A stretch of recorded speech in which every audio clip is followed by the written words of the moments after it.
By the end of the 10th century BCE, the kings of Ashur began conquering more and more areas in northern Mesopotamia until they built a strong local kingdom. 200 years into this process, the Assyrian kingdom transformed into a vast empire. This was the largest and strongest empire ever seen in the area. It ruled over the entire Fertile Crescent, including, for a limited period, parts of Egypt. The genre of Assyrian annals, which we mentioned in the previous lecture, provides historians with details regarding the endeavors of each Assyrian king during each year of his reign. We are thus able to reconstruct a clear picture of the political history of the Assyrian Empire. Here are some prominent kings of the Assyrian Empire. I will refer mainly to those who have some biblical connection. By the way, in this period we find for the first time a direct historical link between Mesopotamia and Israel, which is recorded in the historical texts of the time. The empire spread westward, and one of the many nations occupied by the great Assyrian kings was Israel. King Shalmaneser III was an aggressive conqueror who greatly expanded the boundaries of the empire. His inscriptions explicitly mention two Israelite kings, King Ahab and King Jehu. Shalmaneser campaigned against both. In 1846, Layard excavated at the city of Nimrud this imposing black obelisk, which we now know as the Black Obelisk, and it's a record of the long and successful military career of an Assyrian king called Shalmaneser, and we read about this on the inscription at the top. The 5 scenes that wrap around the obelisk each come from a different part of the world, and what he seems to be doing is highlighting just how far he's been able to campaign. From a modern perspective, the most important by far is the second story here. Here we see Shalmaneser himself, and the winged disc up here, this is the god Ashur who protects him.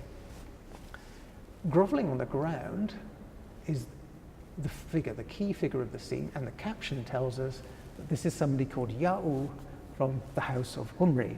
And it wasn't long when this object came to scholarly attention and they worked out what the cuneiform said, what the cuneiform really meant. And it wasn't long, of course, before they related it to Jehu, and this must be the house of Omri, although strictly speaking it seems not to be from the house of Omri, but you can imagine from an Assyrian perspective this is a detail that they weren't too bothered about. They're at least in the right part of the world. Tiglath-Pileser III was also a very powerful king.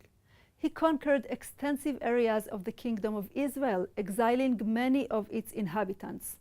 His conquests significantly weakened the Kingdom of Israel. The Bible also tells us that he accepted the surrender of Ahaz, king of Judah. Shalmaneser V imposed the final siege on the Kingdom of Israel. The subsequent king, Sargon II, completed the process by destroying the kingdom and exiling its inhabitants. Sennacherib embarked on a famous campaign to Judah, during which Jerusalem was saved at the last minute, but Lachish was destroyed. The destruction of Lachish and the exile of its inhabitants are described in detail in a large relief from Sennacherib's palace. The palaces of the Assyrian kings were decorated with these wonderfully detailed carvings, these reliefs, originally brightly coloured. Now the paint has gone, all we can see is the stone underneath, but they preserve an incredible record of the deeds of the Assyrian kings.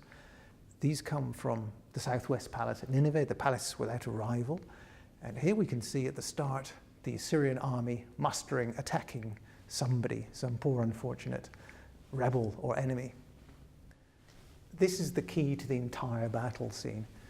Here we can see a defeated population has come out to grovel at the feet of somebody, and the Assyrian soldiers, the officers, this high official, are again approaching a figure to the right, and here he is sitting on a throne with some servants behind wafting the flies away, and this is, so the caption tells us, King Sennacherib, but importantly it also tells us where the city is, and for them it's Lachisu, or as we know it, Lachish. And we know that Sennacherib campaigned in 701 BC at the city of Lachish. He made it his headquarters for the invasion of that part of the world. And we have, of course, a parallel account from the Bible of exactly this episode. Finally, I will mention King Ashurbanipal, who built an enormous library in Nineveh that housed texts of a wide range of types from various periods. Ashurbanipal's library included more than 30,000 clay tablets kept together in a big archive and organized by shape and content. Ashurbanipal's library marks the era as a cultural golden age. The texts found in this library serve as a primary source of information on Mesopotamian culture, literature, and religion until today. Following Ashurbanipal's death, somewhere between 639 and 620 BCE, Assyria began to decline. The causes for this decline are not entirely clear, but the process was so swift that by 605 BCE, most of the empire's territory was ruled by a rival Babylonian dynasty whose center lay in southern Mesopotamia.